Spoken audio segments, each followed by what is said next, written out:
Hey, shalom, y'all. Most High in Christ bless you. I am Officer Ophir, IUIC Bakersfield.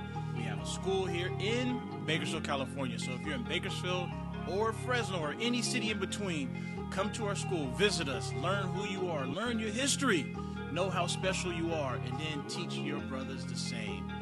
Hopefully I see you soon. Shalom.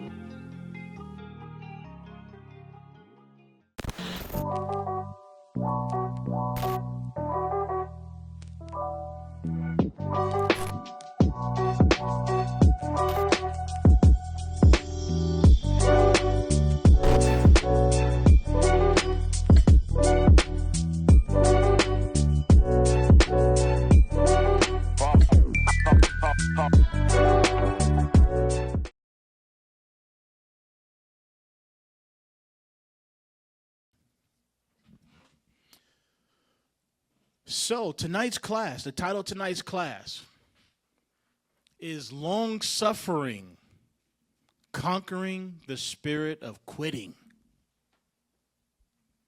Conquering the Spirit of Quitting.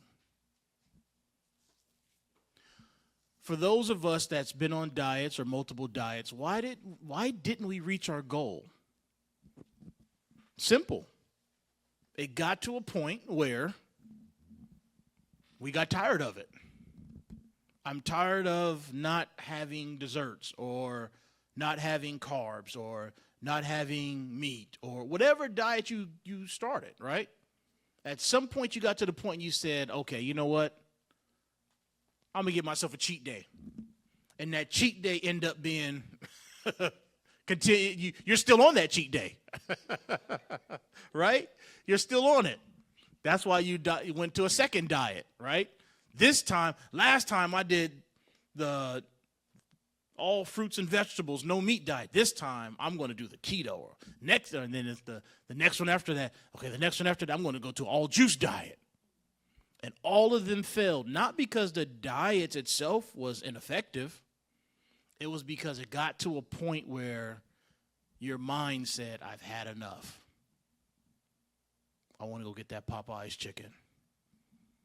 Or I want to go, I'm tired of not having bread. I want to go have me a foot-long sandwich. I'm not going to ease my way back into it with a 6-inch flatbread. I'm going to the whole foot-long, right? Double stuffed. I'm just not doing it no more. I'm tired of this. Same thing with the resolutions we make, right? I plan on this year I'm going to do whatever, right? Or from this day forward, I'm not going to do that. You go out strong for a couple of weeks, maybe a couple of months. But then after a while, it's like, fell back into it and then never got out of it. That all comes down to not having enough patience with what you're doing, which is long suffering, and then you end up quitting on yourself. How do we get out of that spirit? How do we strengthen our mind? Because that's where it all starts with. There's nothing in your body says you have to have fast food other than your mind saying you want it. Now, there's a lot of triggers, right? Billboards, commercials, pass by a place, you could smell it, right? There's all these different triggers.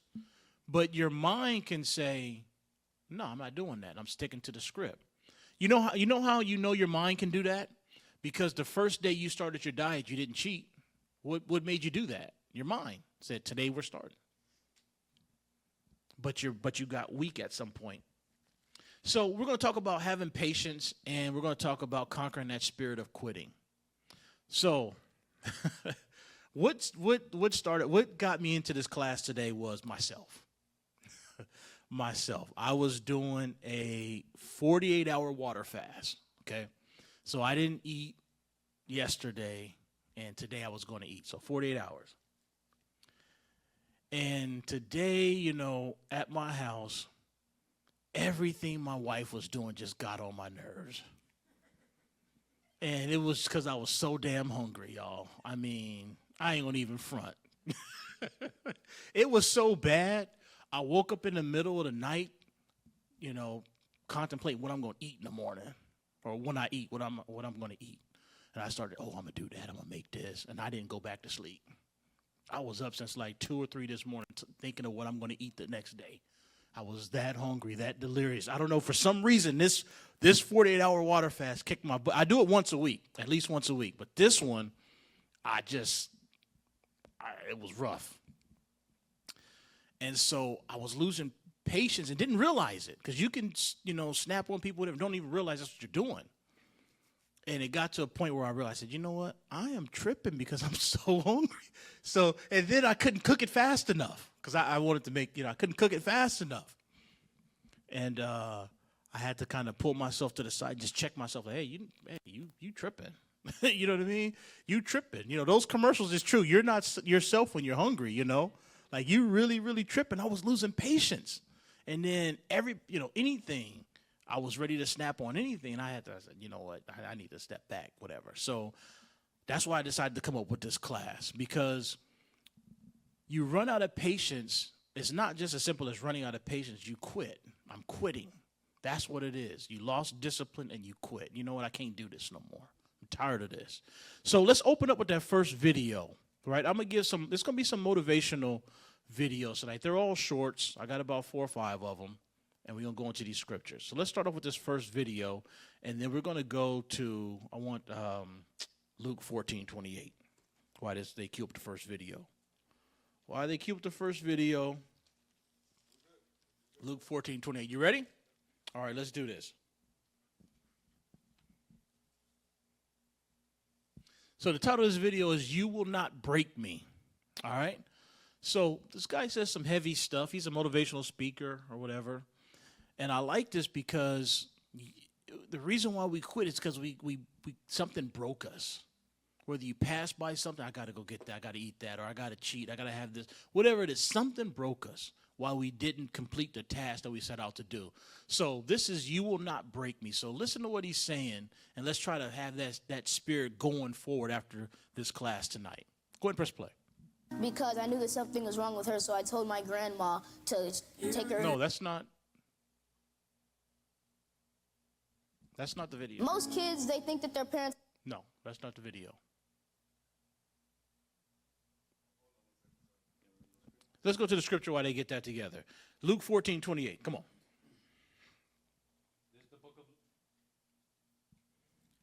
This is the book of Luke, chapter 14 and verse 28.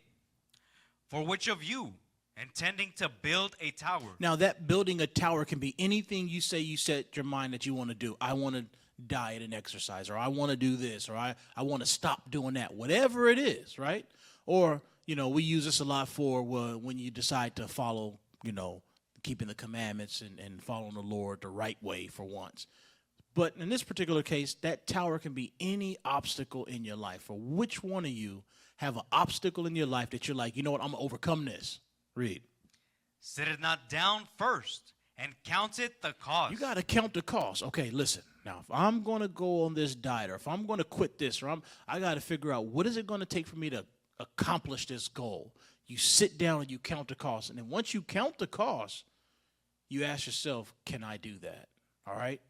You decide you can. Come on. And count it the cost, whether you have sufficient to finish it. So you say, can I finish this, whatever task that you laid out for yourself? Read on. Lest haply, after he had laid the foundation and is not able to finish it, all that behold it begin to mock him. Then people will laugh at you, because a lot of times we so bold. I'm not going to do this no more. Watch, you can bet on that. And somebody catch you doing it, and they be like, man, I thought you did. You said you was going to do that no more. Look at you over here. Or you was on that diet. Look like you look bigger than when you started the diet, because you done lost a little bit and gained it back plus some, because you went overboard when you had your cheat days and stuff. Now you gain more than what you actually lost. So people sit there and kind of laugh like, or, I thought you was, okay, all right. So you got to sit there and count the cost. Can I do these things? Am I able to do it? And whatever it costs me, am I willing to pay that price? Because it's a price to pay when you are trying to accomplish something. Whether it is, let's say you want to go to college.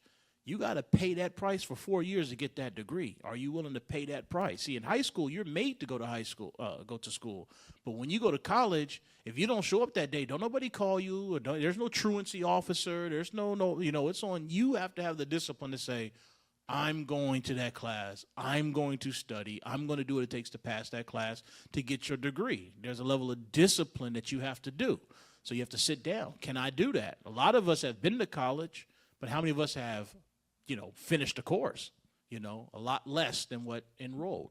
All right, so we ready for that video? All right, let's go. Yeah, this is it. Watch this. Listen to this. Make sure the volume's up.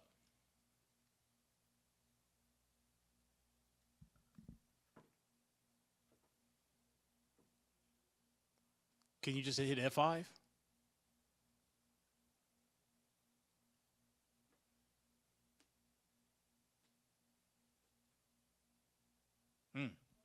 Okay. All right, let's keep going. We'll get back to that video. When you guys can get it, let me know. All right, let's go to 1 Peter 2 and 21.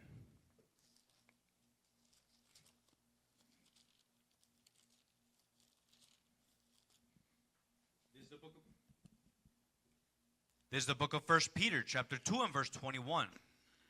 For even hereunto were ye called, because Christ also suffered for us, leaving us an example that ye should follow his steps. So we notice, Christ lived a life where he was tempted, he was beaten and killed, and guess what? Through all that, he never sinned.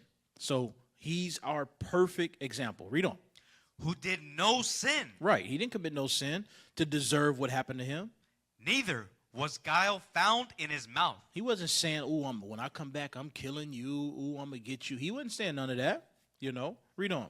Who, when he was reviled not again. When he suffered. Basically, he didn't match evil for evil. He didn't match evil for evil. A lot of us, we do. We try to match evil for evil. You say something about me, I'm going to say something back at you, whatever. It's hard for us to get out of that tit-for-tat spirit. Come on. When he suffered, he threatened not, but committed himself to him that judgeth righteously. So what does that mean? He was willing to sacrifice himself and committed himself to the Most High, because the Most High is who judges righteously. So he was willing to commit himself no matter what it took, no matter what people did to him, no matter what people said. He committed himself to the Most High, right? That's the perfect example. Now let's go to Luke 21:19.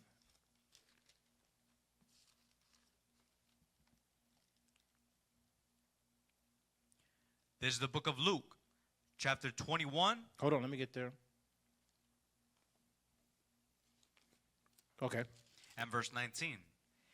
In your patience possess ye your souls. Now, it's a requirement for us to get the kingdom. We got to have patience. Patience meaning you have what it takes to endure till you accomplish whatever it is you're trying to accomplish. Look how many people that has been in here with us, right?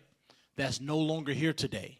That somehow, some way they fell out the truth. We can, if you really sit back and think, we have lost a lot of people along the way. If everybody that came in here was still here, this place would be so packed we'd be looking for another building right now.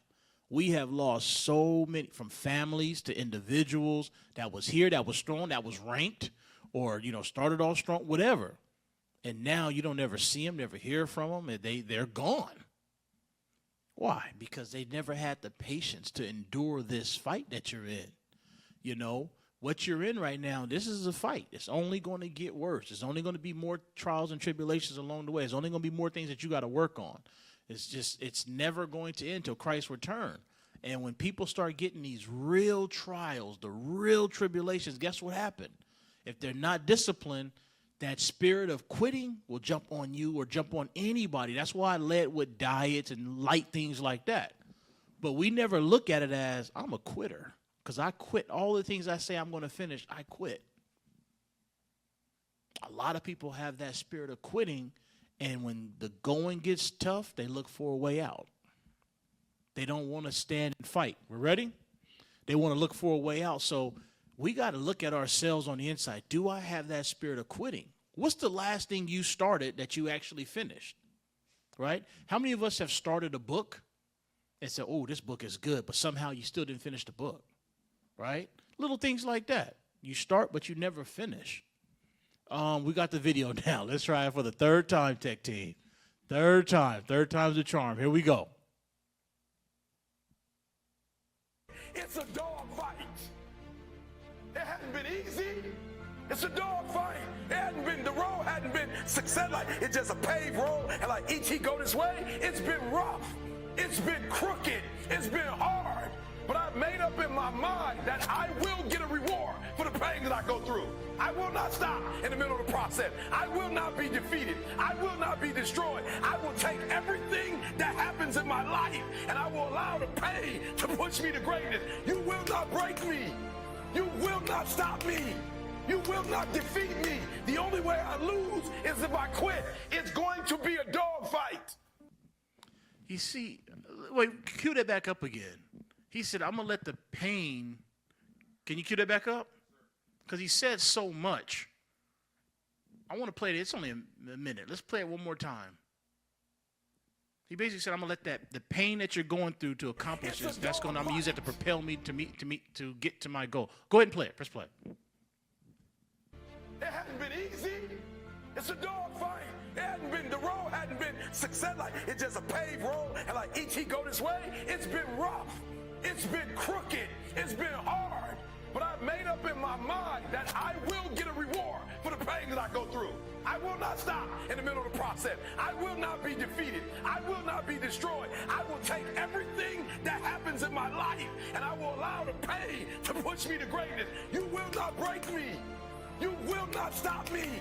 You will not defeat me. The only way I lose is if I quit. It's going to be a dog fight. So that's pretty, what he said right there is pretty heavy, you know, because right now we're suffering right now. We've lost family, we've lost friends, and to go through this pain and go right back to that world, it's a waste of all that you done went through to get to the point you at now. You got to let that pain propel you to greatness, what he was saying. You know, I will not let nothing come up break me. You know, I've been on multiple diets, and guess what? Something broke me that said, you know what, I'm just, you know what, today I'm going to have a cheat day. I'm going to do this, and then never went back to it, right? Something broke me. The people that used to be with us that's not here now, something broke them because they came up against something, and it was more than what they was willing to fight.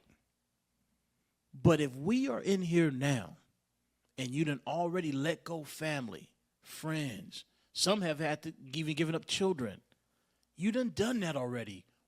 Why let something break you now when greatness is right at your fingertips? Why?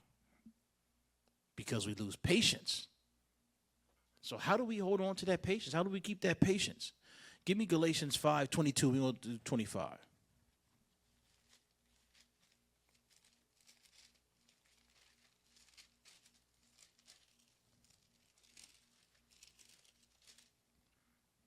There's the book of Galatians, chapter 5 and verse 22. But the fruit of the Spirit is love, joy, peace, long-suffering. Now, that's what we talk. That's the primary thing when we talk about today. But you're going to realize as we go on that long-suffering is tied to other things. It's not just patience. It's tied to other stuff. Long-suffering. Gentleness, goodness, faith, meekness, temperance. Against such there is no law. These are the fruits of the Spirit. So if you have these fruits right here, there's nothing. If you apply everything with this right here, you can't. There's no law against. You can't sin if those are in you at all times. Read on. Oh yeah, what verse do you leave off at? I want to go to 25. Verse 24. And they that are Christ have crucified the flesh with the affections and lusts. So the crucify meaning you've killed the things that you used to love, the lust that you used to have, or whatever it was for the world, whatever it was. You crucified that to take on these fruits right here. Read on. If we live in the Spirit. Now, if you live in the Spirit, you keep these 9 the spirits that they just listed out. Let us also walk in the Spirit. We got to also walk it. So what is that saying? We can't just talk about it. We have to actually live it. We have to it has to be a part of what we are. It has to be us. It can't just be lip service, right? Because then you'd be a hypocrite. So you got to live it. You got to have those spirits. So long suffering, that patience is one of those things. Those of us who have children, have you ever lost patience with your children? Yes, we have, right? I get tired of that crying, or you get tired of that fighting or bickering between the children. They don't want to share. Sometimes you lose. You know what? Everybody go in your room or go. You start just everybody. I don't even care. I don't care who's wrong. Y'all all getting a punishment now, right? We've all been there. Lose patience. All right. So patience is something that we read earlier, where in Luke, where it says, "In your patience, what are we doing? Possessing our souls." So patience is a virtue, a spirit that we got to find out. How can I hold on to my patience longer? And one of the hardest prayers to make is to ask the Lord for more patience. Why is that the hardest prayer to make? Somebody give me an answer for that. Online or in here, let me know. Why is asking for patience the hardest prayer to make? Hey, you. Yes, you. Why are you watching our channel and not subscribing? I'm going to throw this Bible at you. Subscribe to our channel. Click the button right here. Exactly. Y'all all gave right answers, whatever. But that's the only thing that can happen, is the Lord have to put you in a position to where you need patience. All right, just got paid. I got my text. Or us. I got my taxes back. I finally got a little knot in my pocket, right? You start standing up a little taller. You start feeling good. You start thinking, okay, man, I got me a little, life's good right now. I got a little knot in my pocket. Got a couple thousand back from taxes. My bills is paid, All right, I'm good. Then the transmission go out in your car. Then, they hit you with a letter that they raising your rent or mortgage or whatever. Then you got to, once you get the transmission fixed and something else break on your car. Then you got this. Then you got that. And now you're sick. And it's like, dang, that little knot I had to pay for this, I had to pay for that. That knot went to a deficit real quick. And it's like, man, now I don't get paid for another couple of weeks and stuff. And I was thinking about how good I was eating. Now I had to go back to the top ramen again and, the beans and rice every night with a little wish meat where you wish you had meat with it, It's just, it get real tough, That's what happens. The Lord going to have to put you through something to where it's your patience, right?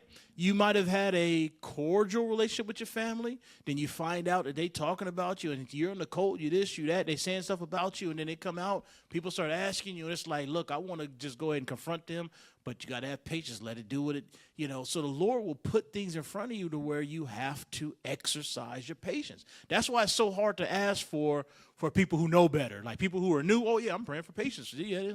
Oh, you are? Okay. Hey, go for it. But just keep that as an individual. Don't pray for patience for the school. Just keep that to yourself. All right. I got enough right now. Just keep that to yourself. So patience is hard to pray for, but it's something that we need to actually say, you know what? Damn it. Yes, I need to, if that's what it's going to take for me to get the kingdom, then I need more patience. Let me pray for that. We got to get to the point where we're bold enough to say, you know what? I know what this is going to bring, but it is what it is because in my patience is how I'm going to possess my soul. So I got to work that muscle, right? If you can diet and exercise, but if you never work a certain part of your body, it's always going to be what it is. You're going to have to exercise it at some point. So you're going to have to exercise that patience. And if you've never exercised it, right? If you've never exercised your patience, when something comes in your life that requires patience, what is it going to do? It's going to break you, and you'll be the next one out of here. All right, let's go to Matthew 3:8.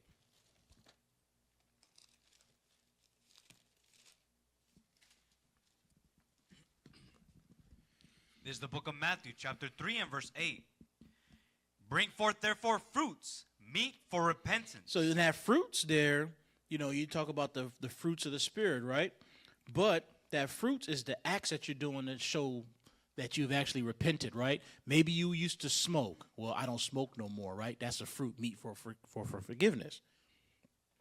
Maybe you're somebody who didn't have a lot of patience. Well, now look, Lord, I have a lot of patience now. So bring forth that fruit that's meat, which is good for repentance. Okay, so I can't hide behind this. I got to be more patient, right? You can't hide behind it and say, well, I got all the other spirits, right? Nah, if that's a weakness of yours, you got to bring forth that fruit. You got to bring forth and show that you can be patient, right? You can be patient. So the question you have to ask yourself is, what am I doing to work on that particular weakness? Because your patience is the one thing that'll get you out of here. You'll quit. I've had enough. I'm out of here. This ain't what I signed up for. I didn't know it was going to be like this. That'll be your breaking point. So we got to work on that patience, whether it's the short-term patience or that long-term. Like I gave you the short-term. I couldn't wait to eat today. But the long-term patience may be things that you got to work on that's heavy on you that you haven't quite, overcame yet. Let's go to Ephesians 4 and 2. We're going to deal a little bit with, what happens when that is with somebody else in the picture. Somebody's getting on your damn nerves, right? Somebody keep messing up. There's the book of Ephesians, chapter 4 and verse 2. With all lowliness and meekness, with long suffering, forbearing one another in love. Now, you might have somebody that did you wrong or do you wrong. Maybe your spouse was a little hard on you, or maybe they just not in a good mood, whatever it is, right? Or maybe it's somebody else in the school. You just, for some reason, y'all just seem not to be on the same page, whatever, right? The Lord says, with all what? With all lowliness and meekness, with long suffering. With patience with that person. With long suffering, forbearing one another in love. Forbearing one another in love. Because listen, the last thing, like right now you're in your right mind, right? You're here tonight, so you're in your right mind. I'm here tonight because I want to be fed something that's going to allow me to grow in a certain area, right? Each of these classes is something so you can grow in a certain area. So you want to be fed tonight. You're here. All right, so somebody may have committed an alt against you, done something wrong, or whatever, where you have y'all relationship ain't what it should be. The reason why you want to be long-suffering with them is because flip it around and say it was you, that you did that, and you really don't know why. You don't really see it. You don't know that you're weak in a certain area. You don't know that you messed it. Like you don't know. You don't get it. What you want is somebody to have enough patience to say, listen, this is what you did. You was out of the spirit, and have the patience with them so they got time to get themselves what? Right. Not, you know what? That person ain't right. You start telling somebody, you notice that about that person, ain't they not right? Yeah, they're not. And the next thing you know, you've never fixed the issue between y'all, and it just becomes a bigger schism to the point where it just can't be repaired because both y'all have not even tried to repair it. So now you just stay over here, they stay over there. Feast days, y'all don't say nothing to each other. It's just a business relationship. Or maybe somebody leaves behind it because they don't like the way, somebody clicked up against them and they're on. But look at the next verse. Look what the next verse is saying. Why we do that. Why do we forbear one another in love? Why? Read. Endeavoring to keep the unity of the Spirit in the bond of peace. Because that's all this is about. Right? When you look at, the Lord tells us we have to gather together. O nation not desired. We cannot win this war if we keep losing people. We gain 2, lose 3. Gain 3, lose 1. The math don't math when you do that.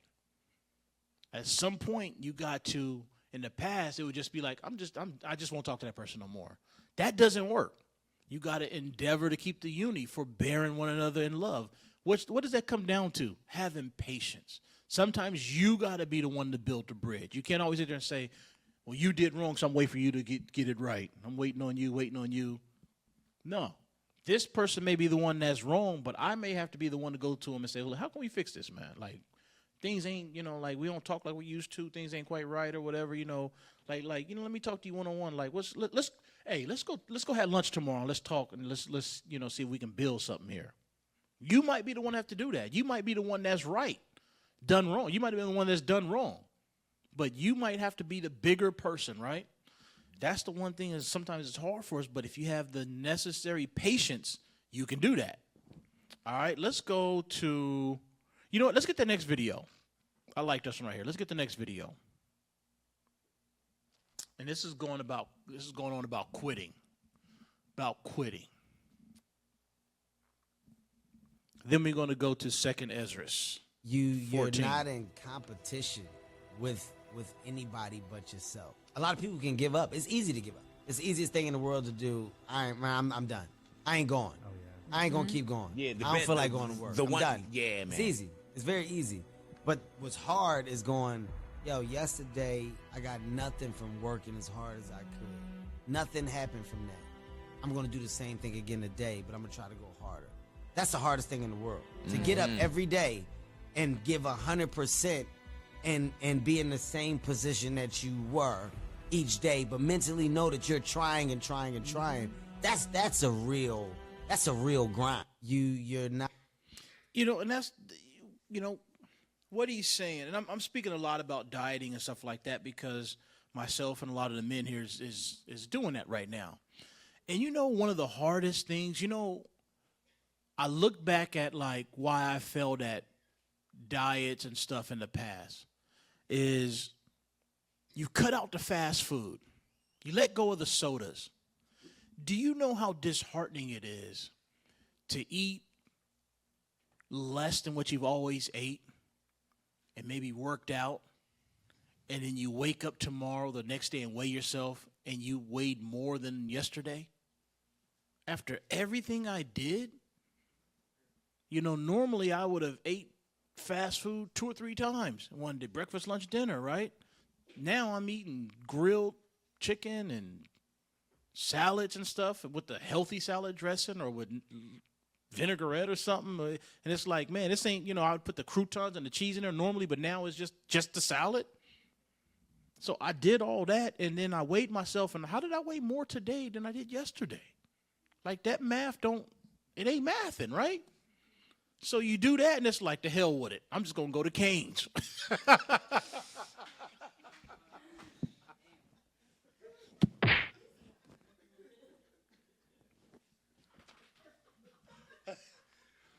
See, if I reverse it on my body and get Cane's, it'll trick it back to losing weight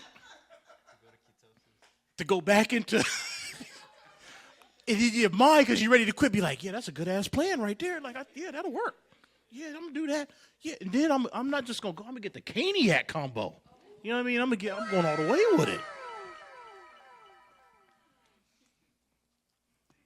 That quitting, that breaking point. But what I like about Kevin Hart is you can't fast forward that to the middle, right? Okay, play it one more time, because this was the most powerful thing out of what he said to me, was this right here. Just play it. This is how we doing on You're time. not in competition with anybody but yourself. A lot of people can give up. It's easy to give up. It's the easiest thing in the world to do. I'm done. I ain't going. Oh, yeah. I ain't gonna keep going. Yeah, I don't feel like going to work. I'm done. Yeah, man. It's easy. It's very easy. But what's hard is going, yo, yesterday I got nothing from working as hard as I could. Nothing happened from that. I'm going to do the same thing again today, but I'm going to try to go harder. That's the hardest thing in the world. Couldn't to pause get that? up every. That's heavy when he says, everything you did yesterday, you got nothing out of it. At that point, you can say, like I brought up the scale, how at that point you can say, this ain't working. I'm cursed. I'm just going to go back to the way I was because that's just the way it's supposed to be, right? I guess I'm just going to be big bone the rest of my life. You can quit and say that, right? It's very hard to say, okay, you know what? I'm just going to do what I did again and go harder until I get the results that I want. That's hard. Last week, I was talking to Zeeb, trying to talk him into doing it. I did a 72-hour water fast. That was brutal. And I got up that morning saying, I know I'm going to see like 2 or 3 pounds off. And I was telling my wife, I said, I just couldn't believe this. I actually weighed 0.2 pounds heavier than I did the day before.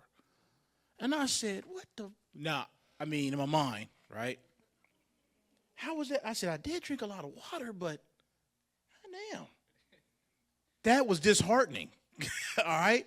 Because I'm like, listen, if I can't lose weight by not eating nothing, then this is impossible. It ain't going to happen. But I didn't see this video, but I said, that's not going to break me. I'm going to keep going. And for whatever reason, once I got back on what I was doing, I started seeing a decline each day again. But for some reason, that particular 72 hour. So the only thing that it broke me was maybe I won't do a 72 hour no more. Maybe I'll just stick to the 48 here and there. But the 72, I can't do the 3 days if I ain't going to get no better results than that. But whatever it is, you could work hard at something.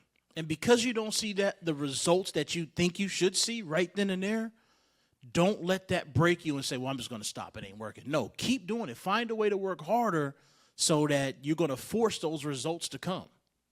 So don't let that break you. Don't let that stop because, what Kevin Hart said, it's easy to quit. It's so easy, right? It's so easy to say, you know what? Whatever I'm into ain't as bad as what so-and-so's doing. So I'm just going to do this, and I'll work on it, But that really, you ain't really working on it because what you did was you quit. You said, it's got too hard for me. I'm not seeing the results I want. I quit. We have to battle that spirit. Let's go to 2 Ezra 14:13 through 17. Why do we quit? Why do we quit? Why do we lose patience? Come on. There's the book of 2 Ezra, chapter 14 and verse 13. Now therefore, set thine house in order, and reprove thy people.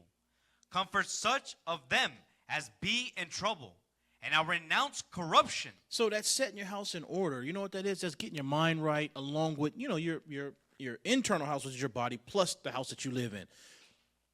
We have to have that in order, okay? So now once you get that in order, my mind is like a brick wall. Nothing's going to break me. I'm not going to turn back from whatever it is I got to do. Now go on to the next verse. Verse 14. Let go from thee mortal thoughts. The mortal thoughts is, you see somebody else, they might be doing something fast or overcoming something quicker than you are, and it's like, how come I can't get it as fast as they're getting it, or they're losing weight way faster than I am? The mortal thought is, well, they just got it better than me, I just don't think I'm going to be able to do this, right? That mortal thought is that thought of saying, I can't do it. It's not going to work for me. Read on. Cast away the burdens of man. You got to cast away those manly thoughts. Put off now the weak nature. You see what that is that caused you to break or caused you to quit? It's that weak nature. It's a weakness. None of us get up in the morning looking in the mirror saying, I'm weak and I'm happy to be weak. We all want to be strong. We always want to be somebody that can overcome or can power their way through something heavy in their life. I'm not a quitter, right? Nobody ever looks in the mirror and happy to be like, yeah, I'm a quitter and I like myself. No, you don't want to never be known as a quitter. You want to be known as somebody that can fight, that will fight to the end. So it's that weak nature that's in us that tells us you can't do that. That's too hard. That's too much work. You know what? My goal was to get down to this, but I think I'll be cool right here where I'm at. That's weak nature. You set a goal. Now go accomplish your goal. You said you was never going to curse again. Don't ever curse again. You said you was never going to, lose patience with people. Stop losing patience with people. You can accomplish that goal. It's that weak nature where an obstacle comes in front of you that is like, it hits that nerve button that says, okay, I've had enough. Right? I've had enough. And that weak nature comes on and you say, you know what, I quit. I'm going back to this. Just today, tomorrow I'll pick it back up. But you never do. Keep reading. We're going to go all the way to 17. And set aside the thoughts that are the most heavy unto thee, and haste thee to flee from these times. Those thoughts that are heavy on you is those that says, the goal that I want to accomplish, I can't accomplish that in a few weeks. This is a 6-month, 8-month, year, maybe 2-year battle that I'm going to have to be in to get to that goal that I want to be at. The first month, that's easy, right? Anybody can, take off, hard and go hard and easy. But what happens when you get months into it and it's like, I'm tired of this. I'm ready to, and I got another 8 more months of this? You start having those mortal thoughts. That weakness start creeping in. And then you start finding a way to quit. Get out of it. And you'll justify it in your mind. You know what? This particular plan, it ain't working. Let me just let me go back to the bait. Let me just figure out how I'm going to do this. But meanwhile, let me go back to the way I was. You just quit. You got to hold on to that first thought you had the day one when you started whatever it is that you started. That feeling that you had, you have to hold on to that. You know what? That's the same thing we have to do, right? The first time you met the person that you married, right? When you was going through the proven process or dating before in the truth or whatever, when you was like, this is the one for me. You know how you had those butterflies? You couldn't wait to get off work or whatever it is to talk to them or to get out of school, you know, and talk to them. And you're on the phone talking about nothing. And you just, you know, I can't wait till the weekend so we can go to the movies or go out to eat. You know, those thoughts you had in the beginning, you know. But then once you got married, maybe kids came in and everything. Now B.B. King had a song called The Thrill Is Gone, right?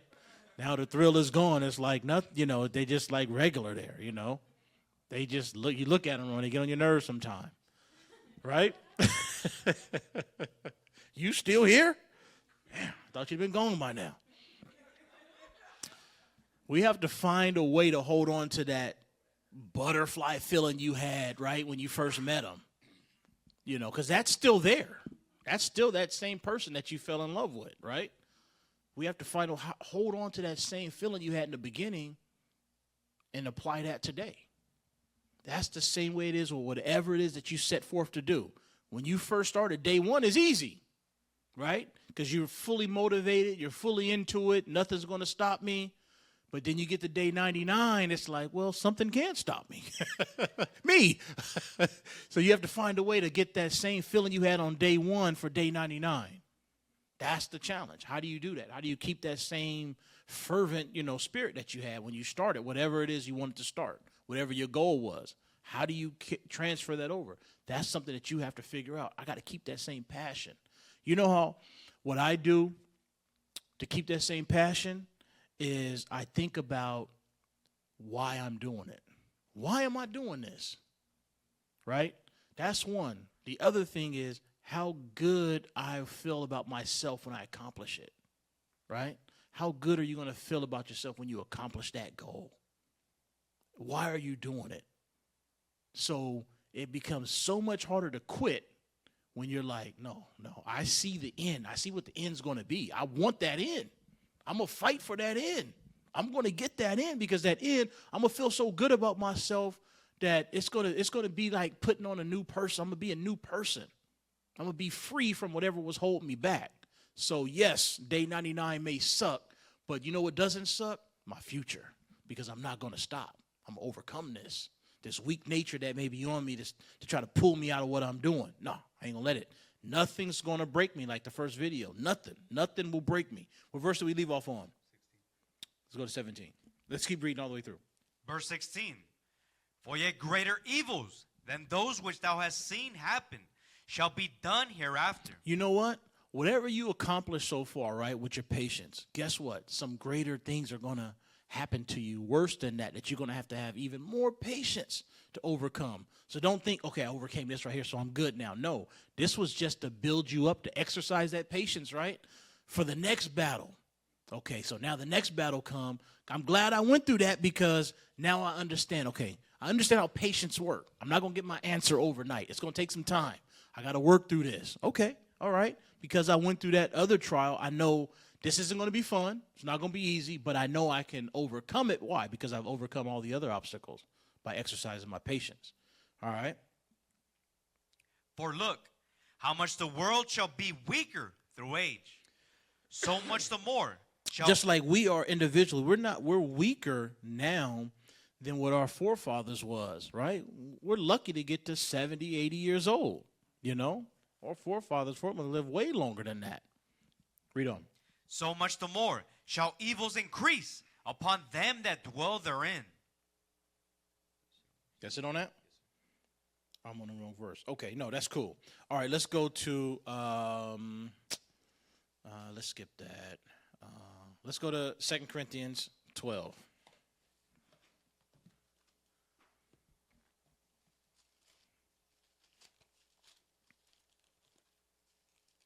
And let's start at verse 7.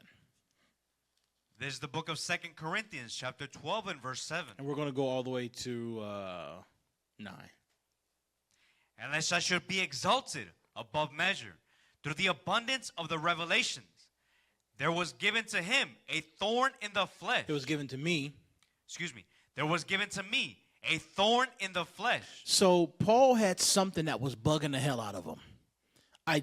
There was something about himself that he did not like at all. He called it a thorn. And it was in the flesh. Whatever that was, we don't know. But it was something that he hated about himself. So look what he does. The messenger of Satan to buffet me. He knew this right here, this came from Satan. And that buffet is to make me feel shame about it over and over and over again. It just keeps bugging me. Why can't I overcome this thing? Read on. Lest I should be exalted above measure. For this thing I besought the Lord thrice. He did what? I besought the Lord thrice. So what he did was he pleaded to the Lord 3 times. He pleaded and begged.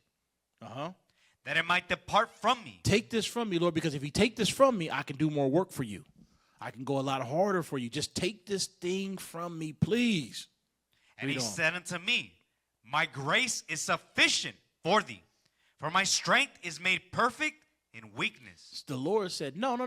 I'm not going to take that from you.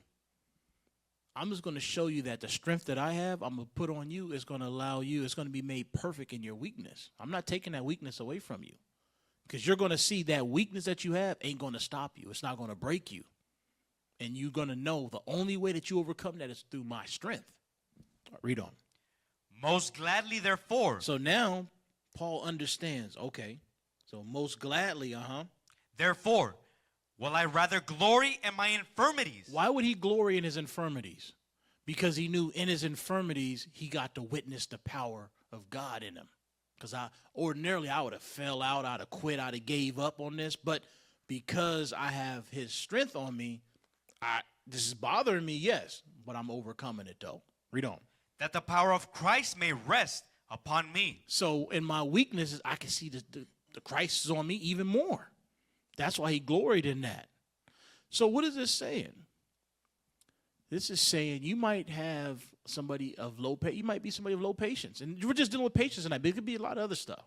You might not have a lot of patience and think like, man, Lord, you gotta fix this in me. No, I'm going to keep you like that, but I'm going to show you that weakness that you have, my strength is going to allow you to overcome things that you didn't think you could overcome. You didn't think that you could say bye to certain friends or family members or whatever it is, but through my strength, you was able to do it. Look back at what you had to overcome so far. You know what? I didn't think I could do that. You know, I know for myself, I came into the truth. I was married. I had just had a brand new son, my oldest son. Y'all see him. And there was the IUIC that you see today. It was not like that when I came in. When I came in, it was an internet thing. There was nobody here in California. In fact, when I finally met some people, it was like 4 of us in the entire state of California. And we all lived at least 100 miles from each other. So there was nobody in the city. There was no schools. There was no place to get. It was none of that. There was no schools on the West Coast. And I'm learning the scriptures, and I go through the part where the wife doesn't believe. Okay? And you try, and she doesn't want to do it. You got to separate yourself. So that's what I did. I had a brand new son. I came from a situation where I was single parent, and I swore to myself I would never have children out of wedlock. I would never have children where I was not there every night. That's why I waited later in life to have children, because I was not going to not be there, because I know how that affected me.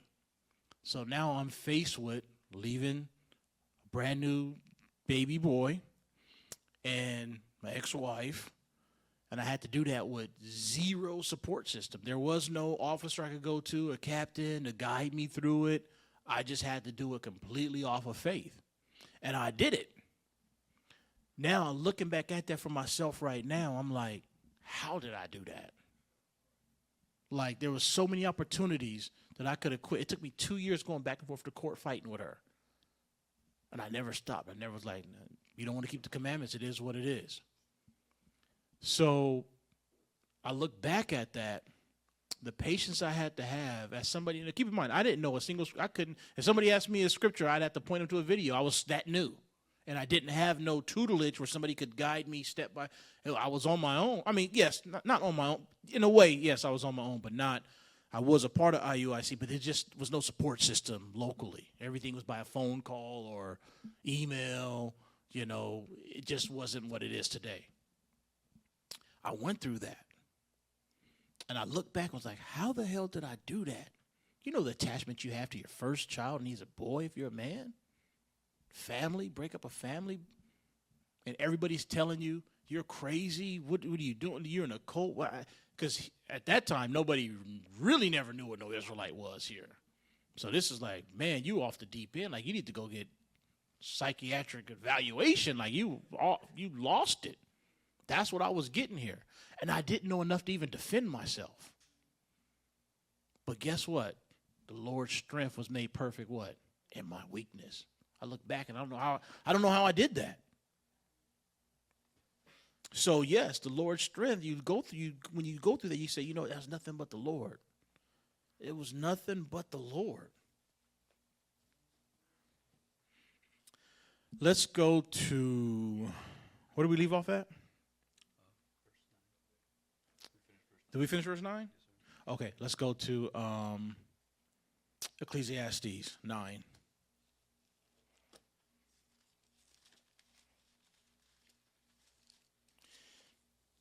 And let's read 10 through 12. This is the book of Ecclesiastes, chapter 9 and verse 10. Whatsoever thy hand findeth to do, do it with thy might. So if you find, or if you set a goal out there, or if you have something that you want to fix with yourself, whatever you find, do it with all your might. Don't do it halfway, because if you do it halfway, you're going to quit on it. You know what halfway is? Doing it halfway is when you haven't had your mind disciplined to accomplish whatever you're trying to do. If your mind's not there with it, like you truly like, look, my mind's in it, nothing's going to get me off this time, I'm disciplined, then you'll overcome it. But if your mind's not there, then you're just not going to accomplish that. Read on. For there is no work, nor device, nor knowledge, nor wisdom in the grave, whither thou goest. So you can't wait till you die. You have to start doing it now. A lot of us say, well, I'm going to start my diet tomorrow, or I'm going to do this tomorrow. Tomorrow I won't do that no more. Tomorrow. It's always tomorrow. Or when tomorrow gets here, you know what? Let me start Monday, the beginning of the week. Then it's just, you always find a way to kick the can down the road, right? And you don't know if you're going to be here tomorrow. So what you need to do is, there's something that ain't right with you. You need to fix that today while you got time. Read on. I returned and saw under the sun that the race is not to the swift. So the good news is, right, if we was to line up and race, I'm sure there'd be a lot of people in here that might beat me. So the prize that I'm trying to get is not going to go to the fastest person in this room. The prize that's going to be given out is those who can endure a long race, right? That's the good news. Because then you got a chance to win, right? When it comes to a speed contest, there can only be one person that's fast. That's faster than everybody, right? But when it comes to an endurance race, now you got a chance. Because now it's not up to who's got the fastest start. It's up to who can maintain their pace, who can maintain that race. So this race is not given to the swift, because what's the swift? All of us could think of people that we knew, liked, seen, thought was strong in here, and they're not here right now. They were swift. They took off the blocks quick, right? Came out the blocks, ran quick. But then all of a sudden,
They thought, oh, I thought it was only going to be 100 meters, and now we got to keep running. They ran out of gas.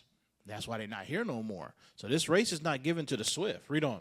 Nor the battle to the strong. Or the strongest person. Because what did Paul just battle? He had a thorn in his flesh that made him weak, right? So it's not to the strongest person in here. He's, oh, man, that person's so loud and he's austere and he reads this so and he just recalls every scripture. There's a lot of people that have been in here like that and left, right? So it's not to the strongest person. Read on. Neither yet bread to the wise, nor yet riches to men of understanding. Come on. Nor yet favor to men of skill. But time and chance happeneth to them all. And that time and chance are happening to them all, meaning did they have enough to endure? Did they finish the race? Or were they just the swift ones that came out quick? Or were they just the strong ones? Or were they somebody that's going to endure? Read on. For man also knoweth not his time, as the fishes that are taken in an evil net, and as the birds that are caught in the snare, so are the sons of men snared in an evil time, when it falleth suddenly upon them. How are we snared in that evil time? Because we didn't prepare ourselves with what we need to prepare ourselves to win this race, right? You in that race, you got a good pace going, and all of a sudden something happens. Maybe you got a cramp, right? Oh, I can't run no more. I'm going to stop right here. Well, what's that spiritual cramp? Maybe that's something in the world pulling you back. So if you look at this race, you know, when you run in that long distance race, there's a lot of things. I remember in high school running my first mile and stuff in PE. And that first lap, man, I went around that first lap like, okay, I got this. But then when that second lap hit, and you know what your mind start doing when you hit the second lap? Because it's 4 laps around a high school track. I don't know if it's just me, maybe y'all too. When you hit the first lap, like I said, we all can do that first lap. But that second lap, you start thinking in your mind, listen, man, I got 3 more of these. Like 3 more of them? I got another, I could finish this one maybe, but then 2 after that, like, people that have been passed me by. Yeah, people passing you by, the little Hamites. Everybody got a Hamite or 2 in your class that live for that miler, you know what I mean?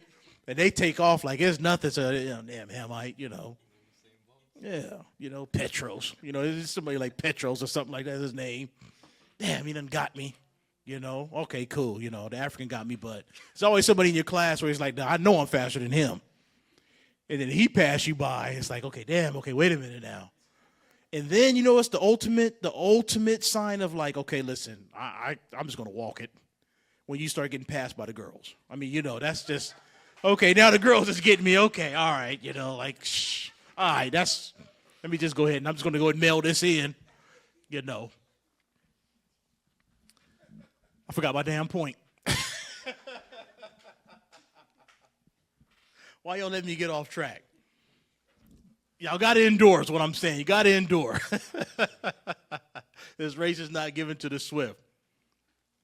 But yes, yeah. So, when you're in that race, that's what I want to get to. When you're in that race, like I said, we take off the gate, that first lap. Okay, we got that. But then that second and third lap, that's where the real problem is in, right? Not the last lap. The second and third lap is your mind is telling you, man, I want to drink a water, or it's hot out here, or I'm getting passed up. I can't be last, All these thoughts come in your head like, man, it's just PE. It ain't really work. All I have to do is get a C. Some other classes is great PE. I don't have to get an A in it.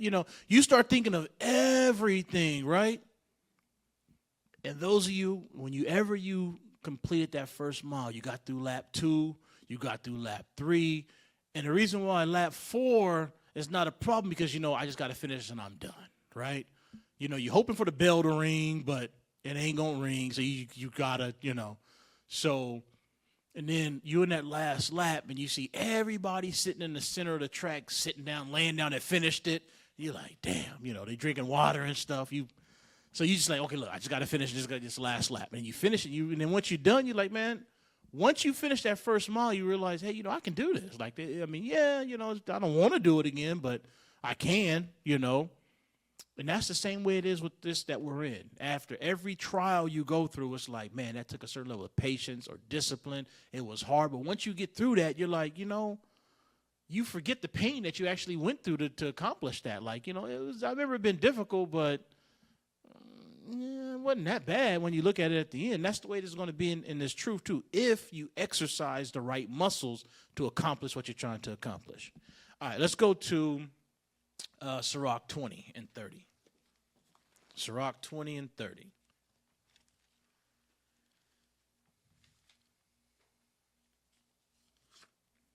And look at put emphasis on that first word right there, the first word of this. When we get to, let me see if that's what I'm, did I start where I wanted to start it? Let me see. No, keep going. I'll tell you what I want you to put emphasis on. Read. There's the book of Sirach, chapter 20 and verse 30. Wisdom that is hid and treasure that is hoarded up. What profit is in them both? So what profit is there in wisdom or a treasure that you have, but it's boarded up, meaning nobody can get to it, nobody can see it, it's hidden. Read on. Better is he that hideth his folly. No, wait, let's just spend a little bit more time on that. If you're somebody that has wisdom or somebody that has millions of dollars, but you live as if you have nothing or you never share that wisdom, what good is having that wisdom? What good is it? Because you never exercised it, right? You can apply wisdom and you can teach people, you can show people, but if you never do, what good is the Lord giving you that wisdom? You just take it back. So if you have all this money, right, and your brothers and sisters are struggling, somebody maybe they couldn't afford their whatever this go round and or issues with the house, whatever, and you got the means to help them and it won't even bother you, won't even hurt you, you won't even know the money's missing. And you just sit there quietly like, hey, I guess they got to exercise patience on this one. They got to work it out on their own. This is their individual struggle. What good is the Lord giving you that excess? Because you're not willing to help or share what you got, knowledge or your finances. Read on.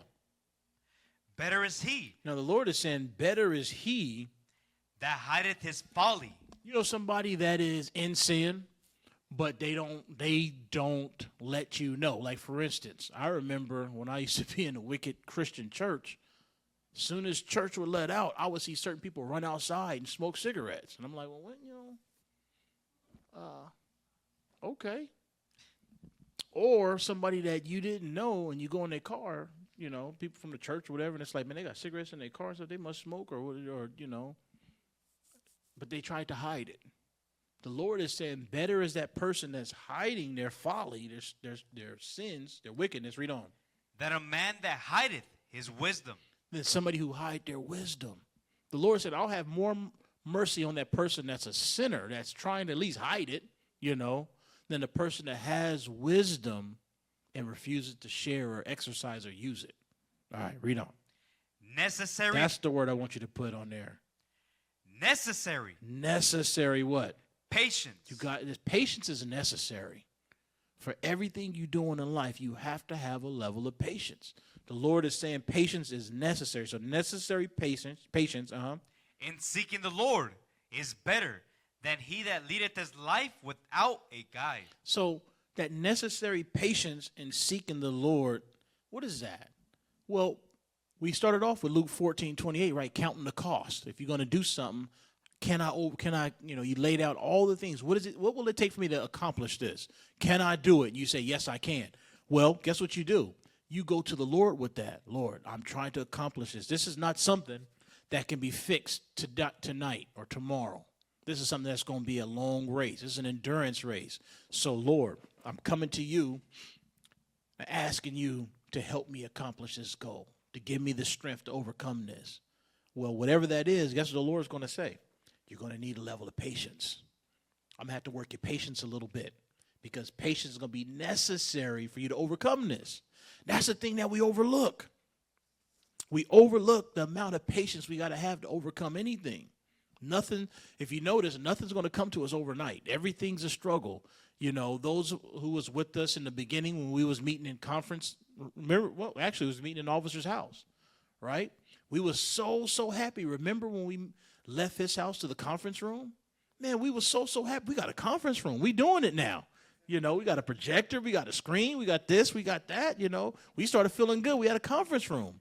Then eventually we was like, okay, this conference room is cool, but this ain't it because we got to share the bathroom with the hotel guest and this and that. And it's just it was cool in the beginning, right? But then it was like, okay, it's not cool. Then we got the first school, right? The first building. We were so happy to get that. It was small. It was this and that. But guess what? It's ours. Can't nobody tell us when we got to go home. We could be here as late as we want. And guess what? We still leaving at 9 and 10. We still wasn't staying late. But we could stay late if we wanted to, right? It was ours. But guess what? We still had to share the bathrooms, the other tenants, right? And then after a while, we outgrew that thing. Remember when we outgrew it so much that we couldn't have the sisters come? Who remember that? Right? Where it would just be the men coming. It was like, okay, we got to open it up twice a day. The new people got to leave, so just the members and those been here for a while can stay. And then we went to just the men, right? And then it was like, we got to get a bigger building. And you know how long it took for us to finally get this building right here? And we finally got it. Then we had all the issues with the permits and stuff. It was like, dang, we got the building. When are we ever going to be in it? And then we finally opened it up, right? That took, if you look at our journey, that took a lot of patience. We broke off in 18, and then we was able to come into the school in last year, the beginning of last year, 23. That's 5 years to get to that point. A lot of people would have quit. Said, you know what? It is what it is. But we had the necessary patience to accomplish that goal of being in the school. And we got it. So the patience, is it fun going through that time? No, it's not fun. You want to be in there right? I want to be in there right now. I remember when the day before we officially, when we came in here with the whole school, I remember the sisters kept coming in here wanting to get a sneak peek, and I remember they left like late at night, and they all was thinking they're not gonna get this done by the morning. We had so much still to do. Y'all remember that, right? It was like they didn't say it to us, but they was definitely thinking like we still had junk and all. It was looking bad by the time they left, and we was going to be open in a few hours, But we say what? Oh, it was a fast too. But guess what? Did we not get it done? They came in the morning like they I want to see what it's gonna look like, and they was like, oh shoot, it's done. So sisters learn to trust us. So, but we have to have patience to accomplish this goal. Where do we leave off at? That was it on that. Let's go to Romans 5, 1 through 5.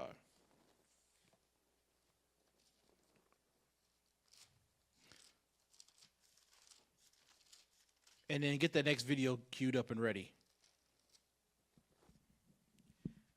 This is the book of Romans, chapter 5 and verse 1. Therefore, being justified by faith, we have peace with God through our Lord Jesus Christ. So now faith, right? Let's hold on to that word faith right now. Just keep that in your mind. Faith. Being justified by faith. Come on. By whom also we have access by faith into the grace wherein we stand, and rejoice in hope of the glory of God. And not only so, but we glory in tribulations also. That's hard because now we just read about how Paul gloried in tribulations, right? Because he knew that in that tribulation that he was going through, that it was what? The Lord's strength made perfect in his weakness. So he saw it. He felt it. Read. Knowing that tribulation. So now we know. Why do we glory in this? Because we know in those tribulations what happens? Worketh patience. And we get more patience out of it. And in your patience, what do we possess? And patience. No. In our patience, what do we possess? Our souls. Okay. So now I'm getting something that's going to strengthen me and allow me to hold on to the end. All right. So now I'm getting patience through that faith. Read on. And patience, experience. So now when I have patience, now I have experience. How do I have that experience? Well, I just described what happened when I came in the truth. I had to go through a divorce and everything else. So guess what happens when somebody in this truth now comes along that's in that same situation? Now I could counsel them. Hey, it's going to be difficult. If you're going to be separating from a wife and everything else that don't want to listen and don't want to follow or keep the commandments, but it can be done. Officer, how do you know it can be done? Because I did it. And this is what I did. This is how I overcame it. This is how I got stronger through the process. And this is how it came out better for me, because now I remarried to a real righteous sister in the truth. And now I'm being loved for once, and I have a loving family and everything. I can show these steps that I went through, right? I got the experience. Without that trial, I could tell him those things, but I'd be telling him without the benefit of what? Experience. So basically what you're telling me is you're giving me a theory, right? That you haven't actually done. Now, in theory, it sounds good, right? It sounds good what you're saying versus somebody who says, no, I did this. Which one would you rather have? You'd rather be counseled by somebody who overcame that, right? So now that patience gave me experience. Read. And experience, hope. Now, with that experience, I have hope. Why? Why do I get hope from experience?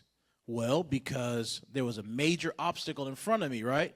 I overcame it. So now when another obstacle comes, no matter what it is, I have the same hope that I know that I can accomplish this or overcome this because I accomplished that right there. So now I have that hope. And what does hope lead to? And hope maketh not ashamed, because the love of God is shed abroad in our hearts by the Holy Ghost, which is given unto us. So what do we learn? I said, if you recall in the beginning of the class, patience is not by itself. It's intertwined with other stuff. I said it a little differently.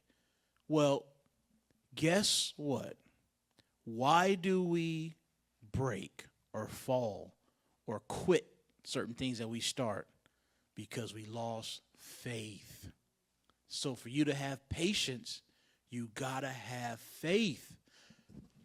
Here's what I'm trying to accomplish.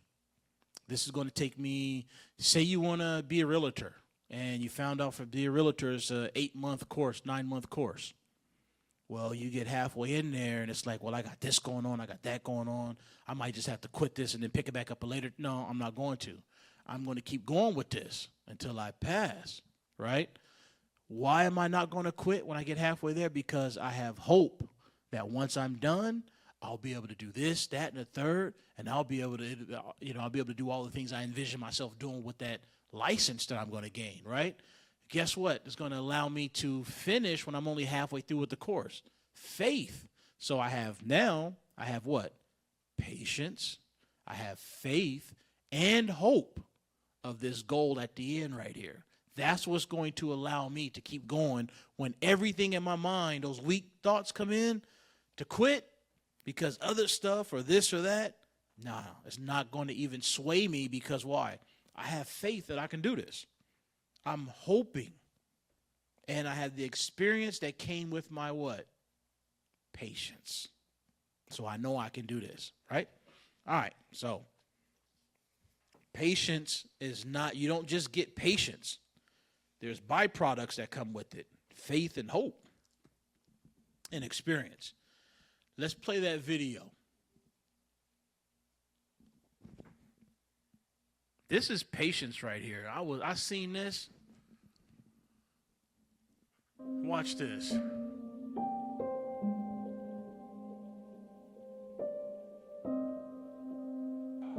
Now, pause it real quick. Now, I want you to play from the beginning. He's in the Olympics. You know, just to make it to the Olympics, you're elite. Just to even, like when you see the Olympics and you see somebody like lose bad in an event or in a race or whatever, they're still better than 99.9% of the people on the planet at that particular discipline. We look, oh, he got smoked. You know what I mean? Didn't even make it to the final. He got lost in the first round. They're still better than anybody you've ever seen. So he could have, well, he made it to Olympics. He could have got to that point where he could lift that weight up and been like, you know what? I represented my country, whatever. I did this as best I could do. You know, I mean, sometimes, this is just what it is. But play this. Watch it. Watch what he does.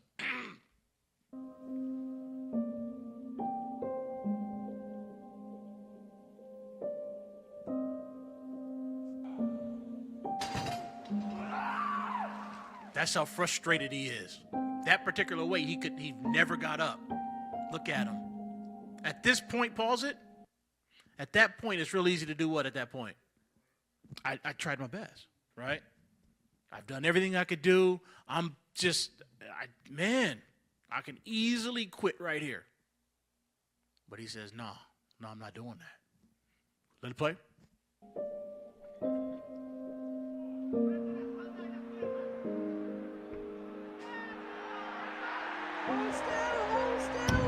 lights. Did he get it? Yes, he does. Stop. What did he point to?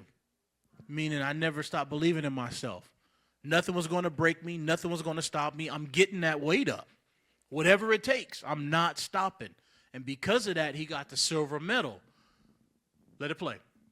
3 white lights and a more popular Stop. figure.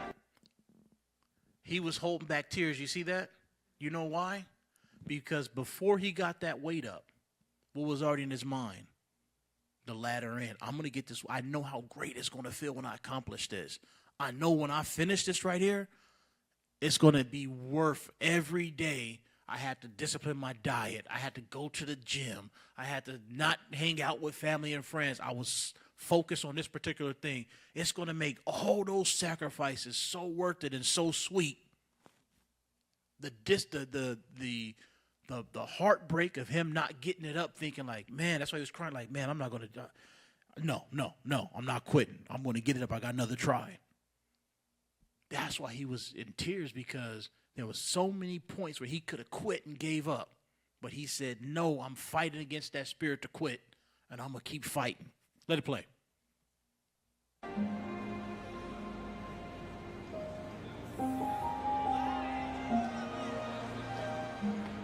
It's there. He extends his lead. Look at him.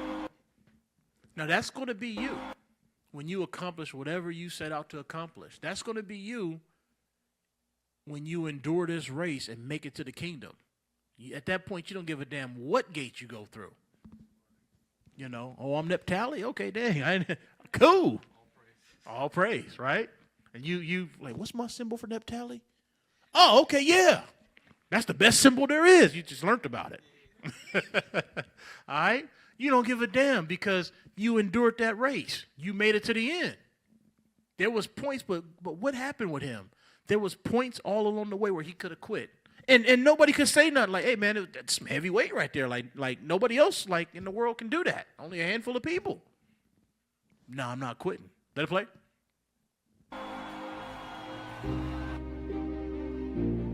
Pause? Wait. You can't pause, huh? I think it said it took him, 16 years? Yes, sir. It took him 16 years to get that weight up. 16 years. That's why he was like, no, I'm not quitting. I'm going to get that. 16 years he dedicated himself to that. Now, we know this is carnal, right? You know, lifting weights, whatever, that's carnal. But guess what? Some of us going to be in this truth 16 years, 20 years, whatever, right? To do what? To make it to that finish line. And guess what? Whatever things that you need to accomplish within that 16 years, whether it's a weight loss goal, whether it's a personality trait, whether it's a hurt that you need and never got over from a kid or whatever it is, there's going to be things like that along the way where you're going to get that halfway up and it may fall and you got a point, a chance to say, you know what, I can't do it. Or you can keep on fighting. We're all going to have those points where it's like, man, I don't know if I can do this. Give me the next video. Play the next two back to back.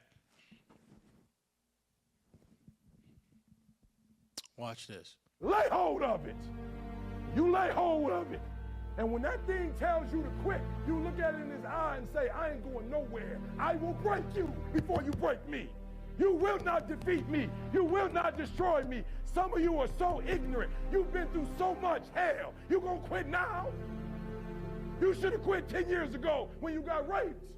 You should have quit 10 years ago when he walked out on you. You should have been quit. You don't quit now. It's the 10th round. You got 2 more to go. And when you get to success, it's not about skill. When you get to a certain level of success, it's about stamina. It's about stamina. It's about you won't break me. You can't take me. I fought too long. I fought too hard. If I was going to quit Satan, you should have got me a 17 homes. You should have broke me when I was eating out of trash can. It's too late now. I'm in the Ritz-Carlton. It's too late now.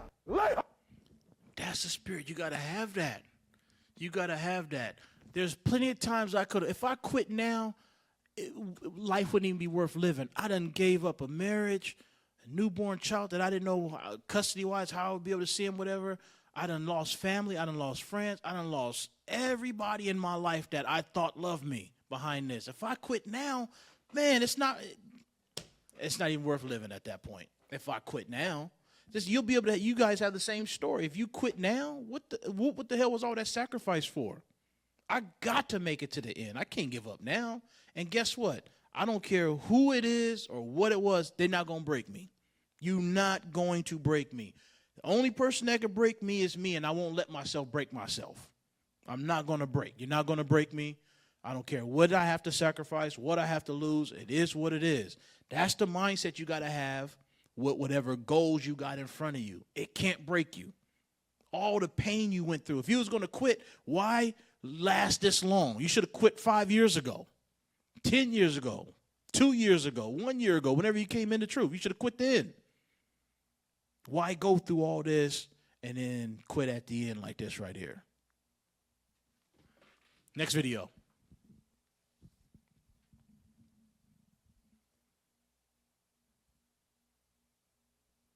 Because success is really hard, man. It really is. And it's daunting. That's why most people stop. Everybody has that moment where you have to decide, am I going to go through or I'm going to quit? The sad part about it is, the average person on the way to their dream quits. Because success... I like the first statement that he made right there. We got just play it one more time. I'm going to cut this. Success is really hard, man. Success is really hard. Is. To accomplish whatever you're trying to accomplish, it's really hard. To make it to the kingdom is really hard. We have to lose some of the people that we love the most. That's hard to do, right? If it was I had to separate myself from the people I don't like, that's easy. That's no problem. But the people that you grew up with that you loved, right? Maybe been a husband, maybe been a wife, maybe it's been children, whatever it is, or to get better, to accomplish whatever goal you're trying to accomplish, that's hard. There's so many points along the way where you can quit and say, I had enough. Success is hard. It's hard work. That's why not everybody succeeds. Play. And it's daunting. That's why most people stop. Now stop. That daunting means it looks so big. Like, it's so hard. I don't know if I could do that. It's daunting. It's just the obstacle's so big in front of me. I thought I could do it. But now, as I get closer to it and see how big it is, I don't know now. Let it play. Everybody has that moment where you have to decide, am I going to go through or I'm going to quit? Everybody. There's whatever you go through, there's a moment where you're going to have to decide, is this the point where I'm quitting? Am I going to go ahead and stop over here and get that foot long? Or if I'm going to go get that Cane's or that whatever. Or, you know what, this person got on my nerves, so I'm just going to go ahead and go tit for tat with them. They got on my last nerve. So everything I work towards, I throw it out the window. I got to get mine in. Everybody gets to that breaking point at some point. But at that breaking point, what do? Do you break or do you overcome it? Let it play. The sad part about it is, the average person on the way to their dream quits. Stop right there. Oh, that's it on that anyway. You know what I took from that last part right there? Is he said the average person. Are y'all average? No, sir. Because when I go to Deuteronomy, right, 7,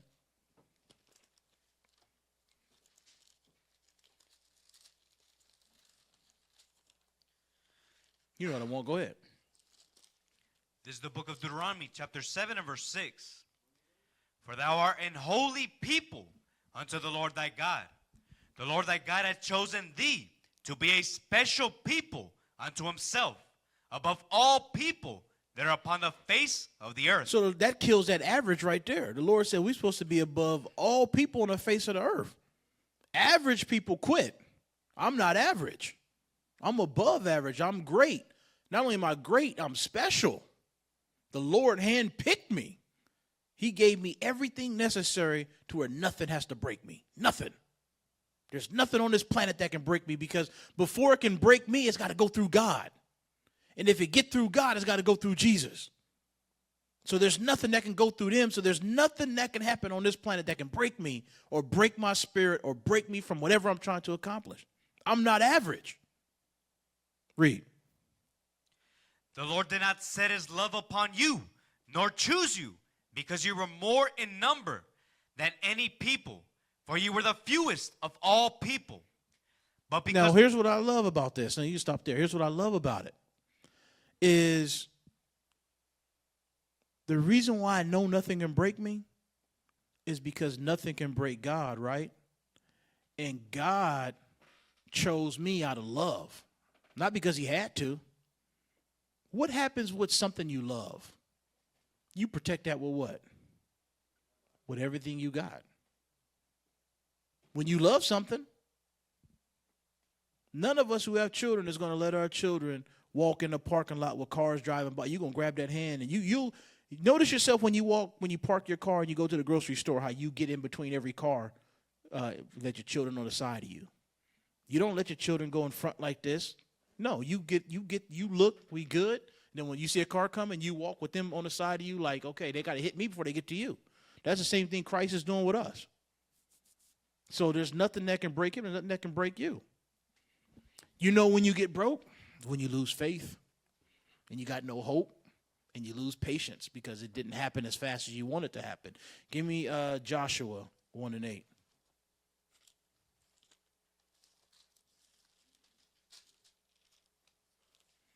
Because how do I do that? I got the faith, I got the hope, I got all this, but sometimes I get a little weak, sometimes a little this, that, and the third. But look what happens, though. Watch this. There's the book of Joshua, chapter 1 and verse 8. This book of the law shall not depart out of thy mouth. So you got to constantly be in this as you go through. And that's just the thing that I'm in right now. So if you guys get tired of me talking about, diet and weight loss and everything else, that's what I'm really into right now. I'm working with the men here because we got to do a better job. And after I finish with the men, I'm going to get on the sisters. But right now, as the men is up. And the thing about that is you can't just be on this journey by yourself. You got to entreat the Lord every day. Lord, today's a day that I could easily quit or break. Don't let me. Give me the strength I need. Give me the motivation I need. Remind me of what, the latter end is going to be for me so I can be motivated and energized to accomplish that. You can't just do this, because you didn't fail diets and exercise before on your own. What was the difference then and now? Now okay, my power source got to come through Christ. Because on my own, I failed before, right? But now I have Christ, and I know that his strength is made perfect in my weakness. My weakness is I want to go stop and get that donut. Or I want to go get that milkshake. I got this or that. I got money in my pocket. Why am I eating rabbit food? You know what I mean? I can go get a steak if I want to. I can go get this and that. But I'm going to turn that down because why? I want that latter end. Read. So you got to entreat the Lord every day with what you're trying to do. Read. This book of the law shall not depart out of thy mouth, but thou shalt meditate therein day and night. You got to meditate therein because, one of the things about getting in better shape, right, is us as men, we are the providers and the protectors of our families, right? How you going to protect your family if you out to win? If you can't, if you have to scrap with somebody, you have to do something, how you going to fight them off? You first punch thrown, you tired. What's that going to do, right? What example does that show your children, right? It's no secret. The more weight we carry and stuff like that, you're not going to live long or have a good life in the end. When you get in your if you make it to your latter years, you're going to have some serious health conditions and problems, right? So do you love yourself enough to be around for your family? That's what you got to look at it as. Me just losing weight and everything else is not a matter of, okay, I'm trying to do this for vanity or whatever. It's because I love my nation. I want to be around for my family, and I want to be around to fight for my nation. I can't fight for my nation if I'm battling, okay, do I want to go to camp or do I want to go get a dozen donuts, right? You can't have, that ain't going to work. You got to make a choice. So if you love yourself enough to be around for your family and for your nation. Read. That thou mayest observe to do according to all that is written therein. For then thou shalt make thy way prosperous. So then, once you entreat the Lord and you keep this word and you're meditating on this and you constantly in this, because once you out of this, that's when the doubt comes. That's when all the other distractions come and all the other stuff that pull you away from this. That's when that comes. But if you stay in this, then the Lord will make your way prosperous. He'll show you, keep doing what you're doing. It's working. Don't quit. Look at the results you done got so far. Just imagine another couple more weeks where you'll be at. And then now you start seeing the clothes you got fit better on you and look better on you. Now you got to buy a new wardrobe and stuff. Like, that's exciting, right? That he's showing you, okay, you can be prosperous doing what you're doing as long as you keep me first. And then if you keep me first, guess what I'm going to give you? Read. And then thou shalt have good success. You see that? Now you'll finally have that success you want. You'll see it. Imagine yourself. Those of you that are dieting and exercising or trying to make your be healthier, just imagine when you get down to that goal weight that you wanted to be. Maybe that weight you was in high school, and you see that and you're like, man, I done had a couple of kids and I'm back at my high school weight. Or, you know, to the men, you get down to your high school weight or whatever right after that, and it's like you notice how good you feel about yourself, how much better you look in your clothes and just all that, you know, the clarity you have in your mind of just, you know, not having the weight bog you down and all that. You're healthy. You're able to get up and move. You got more energy. You sleep better. You do your study habits is better. Your mind's clear. All that stuff gets better. Just imagine that level of success. Not just with that, but with anything else. I got this bad habit over here that I've never been able to overcome. I done prayed on it, meditate on it, stayed in this, and now I got the success where I overcame that. Imagine how good you're going to feel. Why give up now? If you was going to give up, like the guy said, you should have gave up 10 years ago. Why go through all this pain to give up today? It makes no sense. What do average people do? Are you average? No. So quitting is not even in your vocabulary, right? You don't even know what it means to quit. All you know is I'm a conqueror. That's all you know. Okay, I went way longer than I wanted to. Let's end it here. Let's go to Proverbs 16:3. We'll end it here. Proverbs 16:3. So now, make up in your mind, I'm going to accomplish this goal, and that goal. You don't have to do one thing at once. You can do multiple things at once. Why? Because you're more than a conqueror. Average people can do one thing and quit at that. But when you're above all people on this planet, you can do whatever you set your mind to. Right? I can fight this battle over here. I can fight this battle over there too. And I can fight this battle over there. And I can win all three of them at the same time. So whatever you have in your mind, right, you got locked that in your mind and use the scripture right here. 16 verse 3. There's the book of Proverbs, chapter 16 and verse 3. Commit thy works unto the Lord. So, Lord, I'm doing this because I want to be a better servant. I want to be healthier. I want to be smarter. I want to be wiser. I want to be everything it takes to just be a warrior for you while I'm living, right? So what you got to do is what? Read it again. Commit thy works unto the Lord. That's why I'm praying to the Lord to give me the strength to overcome this, to fight this battle, to do that. I'm committing myself to you. Read. And thy thoughts. And the thoughts I have in my head of accomplishing these goals, the patience I'm going to need, the faith I'm going to need, the hope I'm going to need, the strength I'm going to need, the endurance I'm going to need for this. What? Shall be established. The Lord established that. Okay, that's what you want. You want it that bad? I got you. You just got to do it. It's just going to take time and patience. And with that, I pray y'all got something out of this lesson. What is a nation?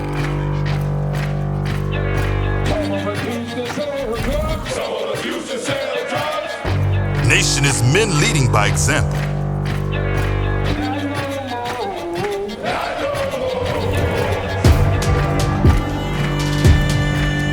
Nation is family.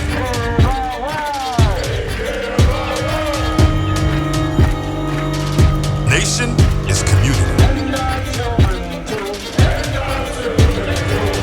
Nation is children with role models.